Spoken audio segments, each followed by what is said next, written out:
Hey everyone, I'm super excited to be showing you this video because I came across something the other day and I wanted to share it. I thought that this would be a really beautiful piece to share from my story, my past life. And I call it that because it was, I feel like, so long ago.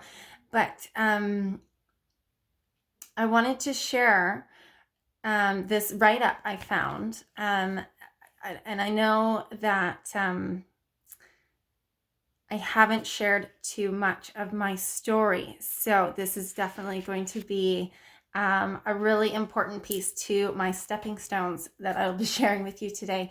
And I thought it was a good starting point as well. So this piece I found, I have moved quite a bit over my years of living, and I wanted to just go back to a little bit more of my backstory to share with you guys for just a second. So I'm 29 years old. I grew up in South Surrey, BC.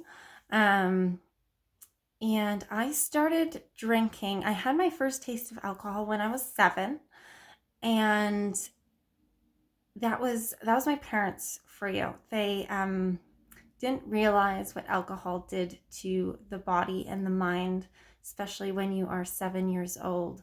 So I remember quite vividly that I would sit on my dad's knee and he would let me taste his wine. I seen them drinking it and I wanted to have a piece. So as you can imagine, that was the start of that craving. I became very much involved with alcohol when I was 13. That was a very big starting point for me. I would just maybe I was hanging out with the wrong people. I don't know. There was this is quite a while ago, but at 13, I started drinking more regularly, and then at 15, I that addiction started to set in.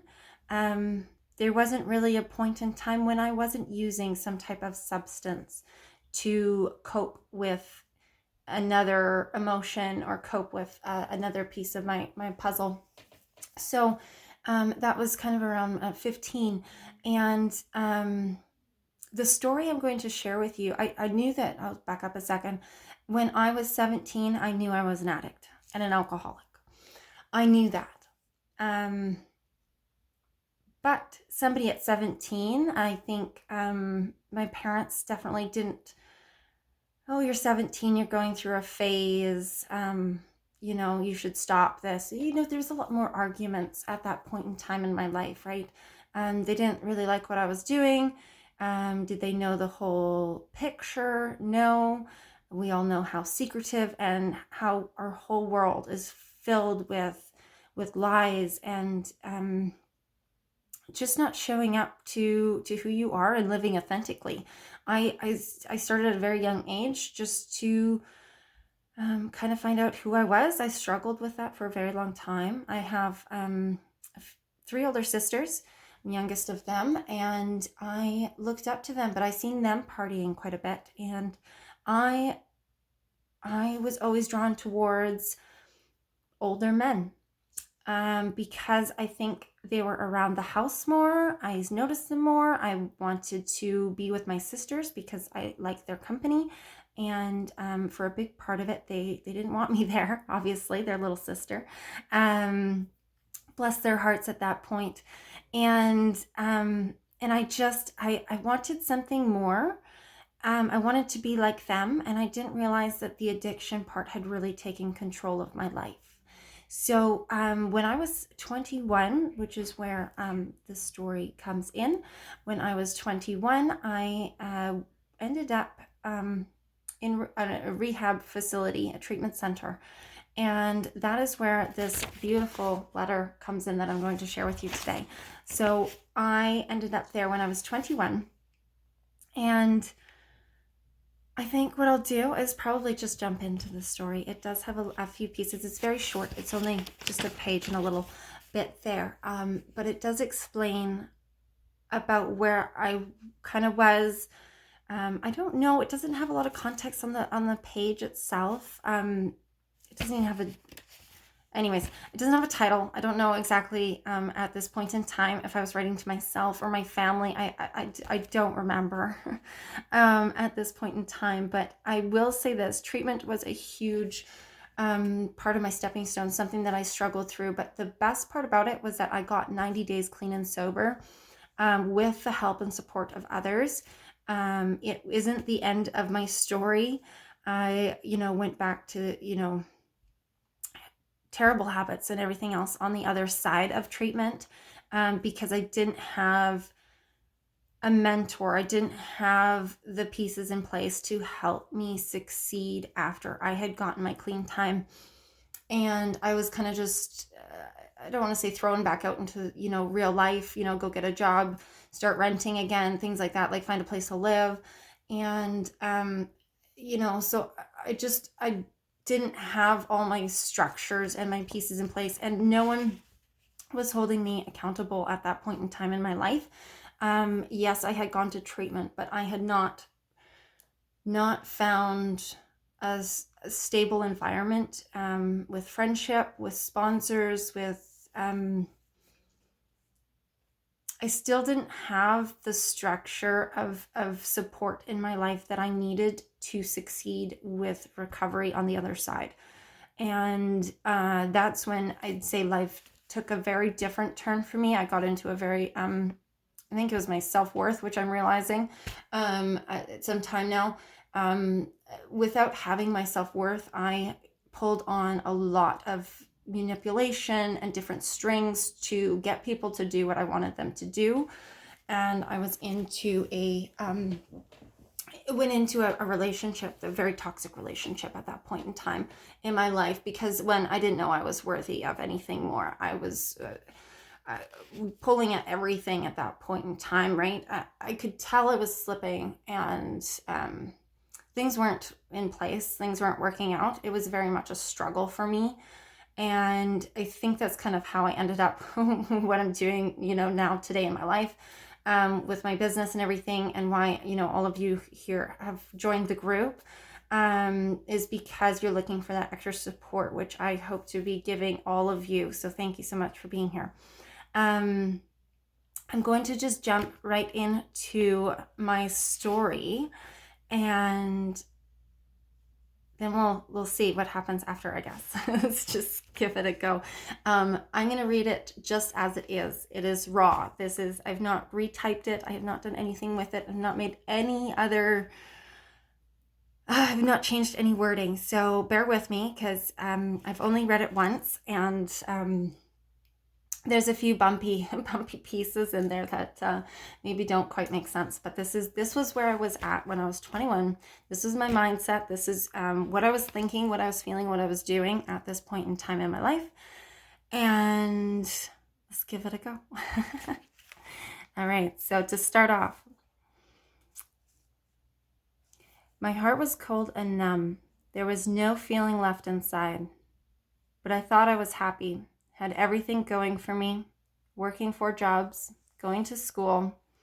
I paid my bills on time and had no debt that I couldn't handle. I felt pretty good. My addiction was everything to me. Friends who cared were always there and would even take a bullet for me. They became my family in the best and worst of times, always by my side. But at this rate, it could only last for so long. Only 20 minutes of sleep a day, sometimes none for days at a time. I was wearing down and about to break. I couldn't see it if someone had made a bright, colorful poster board and put it in front of me. I was happy, full of energy, and oblivious to the consequences that laid ahead. I kept going to the point where I was telling myself I'm fine. I don't need to eat, take breaks, or even take insulin on a daily basis. At this time, it had been 4 days since I had slept, eaten, or taken a second check to Take a second to check my blood sugars. I had an endless amount of drinks and nonstop supply of drugs on the coffee table. I could no longer feel my body, adrenaline rushing through every part of me. My eyes went blurry, not being able to pick myself up, wanting to disappear and go to the unknown. I blacked out. I woke up in the hospital, machines connected to every part of me, people moving swiftly. I could feel a light breeze as they walked around me. Feeling scared, yet relief, I was still alive. I had gone into DKA, overdosed, and had a heart attack, all before my 19th birthday. How did I let this happen? I was frail, lost my energy and integrity. Recovery was a long road back. But this wasn't my bottom. I went right back to the life I knew, finished school in BC, and got accepted to culinary arts school in Calgary, leaving everything behind. Thinking that moving would change my life, it didn't. I found the same people who did the same things as I did before. The year had gone by and another 4 visits to the hospital. Things were getting worse. I tried stopping, but I found myself only getting deeper and deeper. It was the best time of my life. Little did I know I was slowly dying inside. My heart was failing, lungs were getting weaker, and spirit fading faster. A couple of months ago, I felt like everything was slipping away. My body was giving up. I no longer wanted to fight, just close my eyes and fade away. This was it, one last time. It put me back in the hospital, emergency room for 2 days. I didn't have much time left, wanting to give in, follow the white light to a better place, a different place. The doctor needed to hook up my IVs to the artery in my neck because the veins had disappeared from dehydration. I was only running on drugs I had used and adrenaline to not feel the pain. Yet it's one of the most painful experiences in my life. I was scared. This was my last chance, my rock bottom. Next time, you won't make it, is what they told me. The hospital sent in an addiction counselor. She gave me treatment forms and stated, "You really don't have any other options, but I'll let you think on it and be back in the morning." I sat staring at it for hours. Couldn't even find the words to come up with excuses anymore. A life without drugs and alcohol. How? I would have to start over. How do I have fun? A life without that. Where was I going to be if I don't stop? What was I going to be? Thoughts went through my head the whole night. 6:17 a.m., December 10th, 2013, I filled out the treatment forms. Tears running down my flushed cheeks, hands shaking, cold sweats trembling. This was it. I made a choice that was going to change my life. I've been at treatment for some time now, and already it's changed my outlook on the world, how I feel about myself, how to deal with my past and future. I can't express how I feel about recovery. It's a long road, but I believe in myself, the program, and the people helping me every day to get back on my feet. I'm so thankful to have this opportunity to be given another chance and the amazing life ahead of me. So that is the story I wrote. As far as I can tell, it's kind of my journey from a certain look. The beginning stages of the story, when it's talking about going to the hospital at that point, that was when I was 17, and no one really knew how much my addiction had taken over my life and what was going on internally for me. I was, I talk about being, happy, but really everything that I read as I go through that's not happiness. That is that is everything but happiness. And I see as I read through it, the lies I was telling myself, right? The lies that I was almost too scared to admit to myself still. And then moving into kind of the next part of again, I'd moved to Calgary.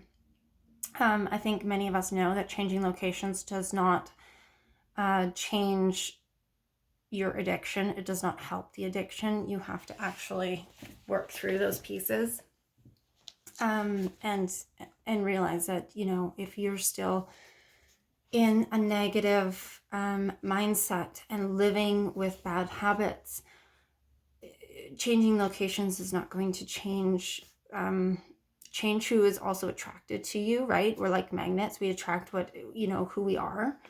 And this particular piece here about me being back into the emergency room, which was in Calgary, this was, I know the date, it said December 10th.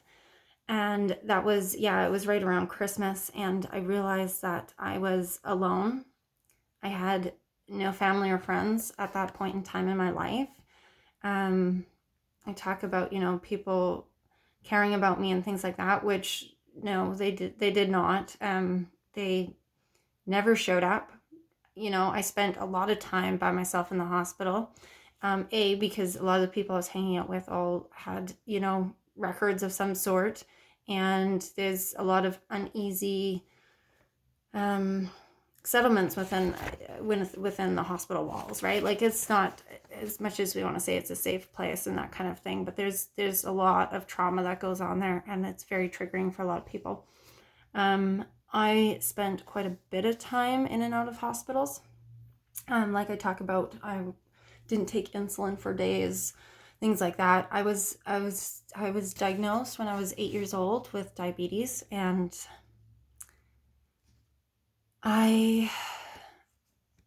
for a certain point of time, I guess from 8 to 13, I was learning about diabetes, how to manage that disease.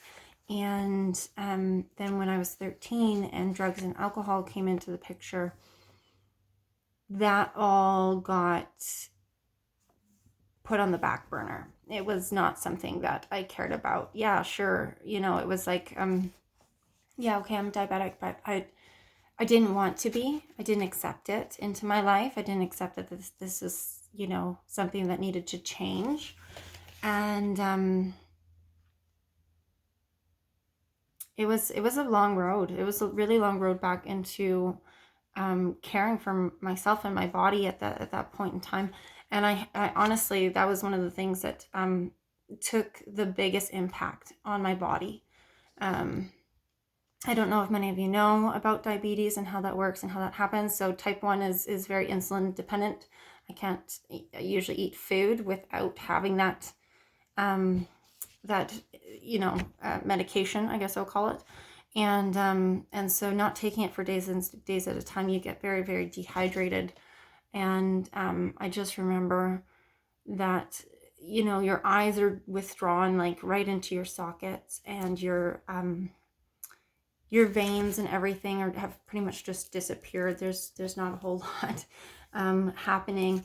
Your brain is constricted. You have headaches. You have a lot of other things going on. Going to the bathroom all the time, things like that. Not being able to hold your bladder. It was not very pretty. Of course, as many of us know, addiction is not very pretty. And I just really wanted to share this piece of writing with you guys. There's so many pieces I could talk about and go further into detail. But that was kind of it, just as it was. And um, I'm very thankful that I ended up into a treatment facility. It was a very it was really difficult at times, as I was in there, right? And as of course it must be, but I look at it as one of those stepping stones that I use. It's a piece of my strength and not a weakness, that I look back on and say, yes, it didn't quite work for me because I didn't have everything in place, because I didn't know how to have everything in place, right? I wasn't aware of what I needed to do to to heal my body, to heal my mind at that point in time in my life. And I didn't have anyone else really, to look up to, who I knew in recovery, who could show me kind of what to do and that kind of thing. And so treatment helped me get my clean and sober time. I will say that. And I think that that is a really huge part to recovery. If you can't put yourself first and put your addiction and all your addictive behaviors aside and surrender. Seriously, that was where I had to surrender my life, my living situation. It was very much messy, and this is a time for a different time, different story. At that point in time in my life, but that was also that surrendering point to my story, and so I had to give everything up and go and do the treatment. And then on the other side, like I was saying, I didn't have all the support, and I think the biggest piece that I've learned since I have been in recovery for the last 4 years, the biggest piece that I learned was that one of the things that had been missing my whole life was my worth. I didn't know I was worthy of love. I didn't know how to love. I wasn't ever taught to be affectionate, right? Our emotional state is very much damaged, and at a very early age, it progresses very quickly. And I went to coping with drugs and alcohol because I didn't understand emotions and I wanted to numb them out. Once I figured out that A could do B, I was all in. I was like, yes, this is where I'm going. This is what I'm doing. And then there was a certain point where from the social aspect, like having anxiety going into, parties or things like that, from the social aspect, eventually drugs and alcohol gave me, I don't want to use the word confidence, but it gave me this different sense of belonging that I had been searching for. And that was the beginning stages, which I'm pretty sure many of you can connect with. But it doesn't last for very long. It eventually the everything you're putting into your body then starts to affect you more and more and more and more.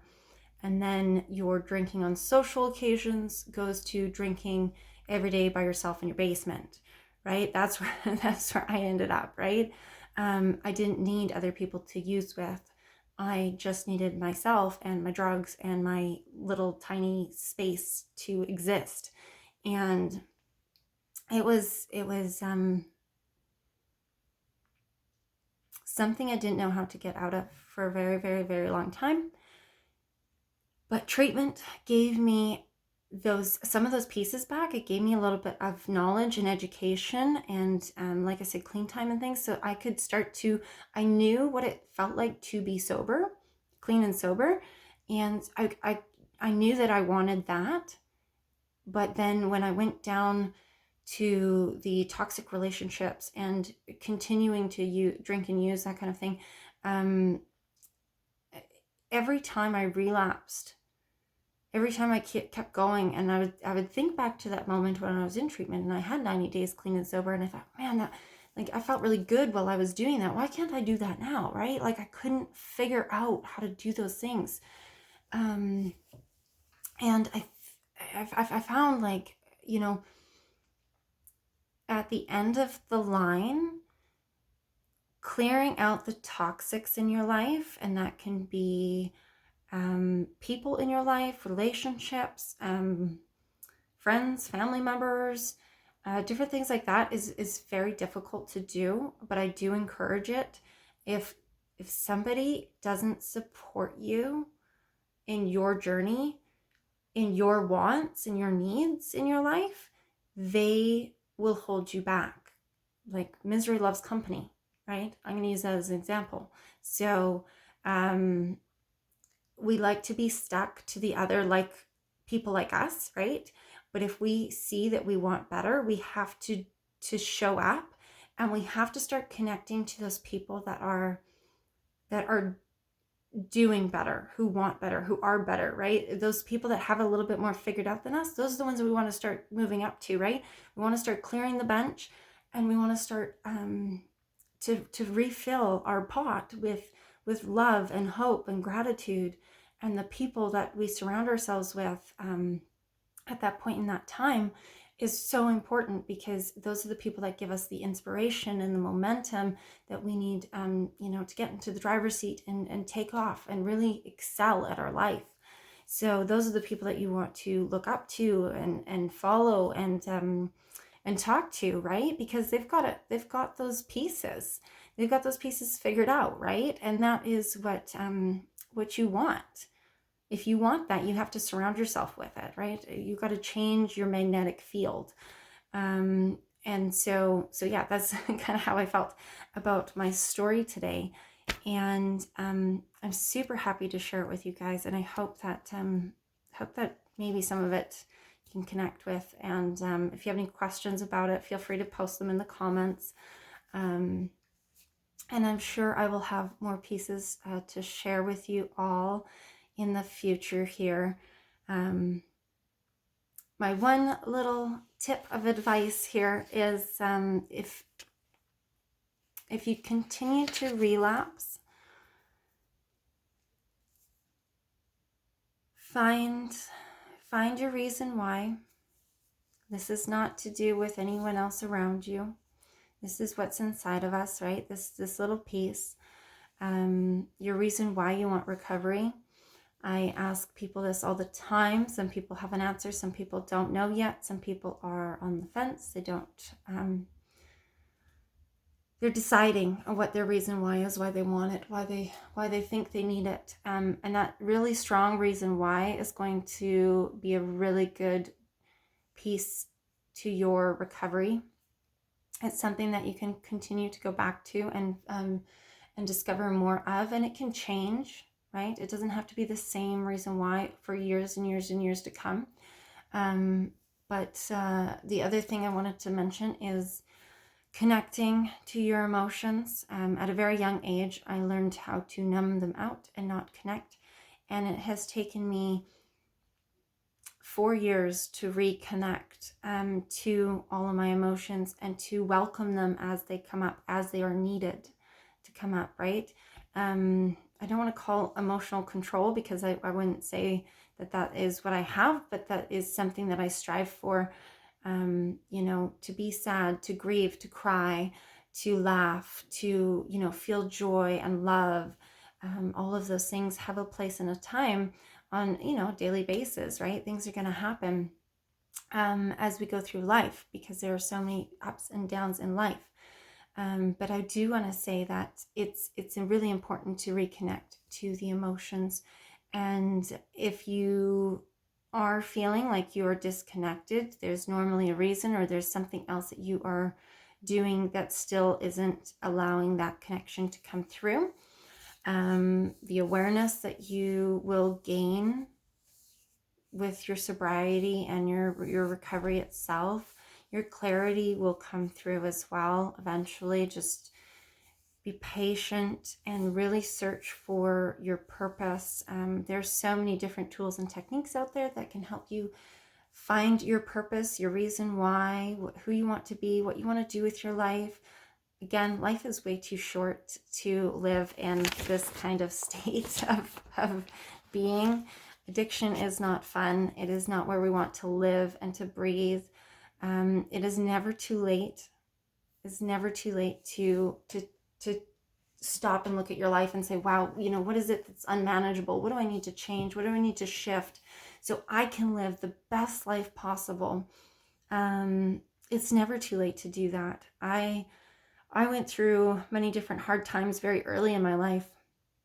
And that's, a part of who I am now. It's a part of what I'm doing now. It's part of my movement that I am encouraging other people to jump on board and really thrive together, because I believe that we're stronger together. We're stronger as a community, and we're stronger, holding each other up with love and with, our belief systems and our mindset, and always giving those positive vibes out there, just to really help us on a daily basis. And I think that's enough for me to talk about today. I could go on forever. Anyways, hopefully I answered all my questions that I wanted to. I got off track a few times, but that's okay. So that was part of my story I wanted to share. And if you guys have any questions, or if you have any questions, let me know in the comments or send me a message. And thank you guys for watching.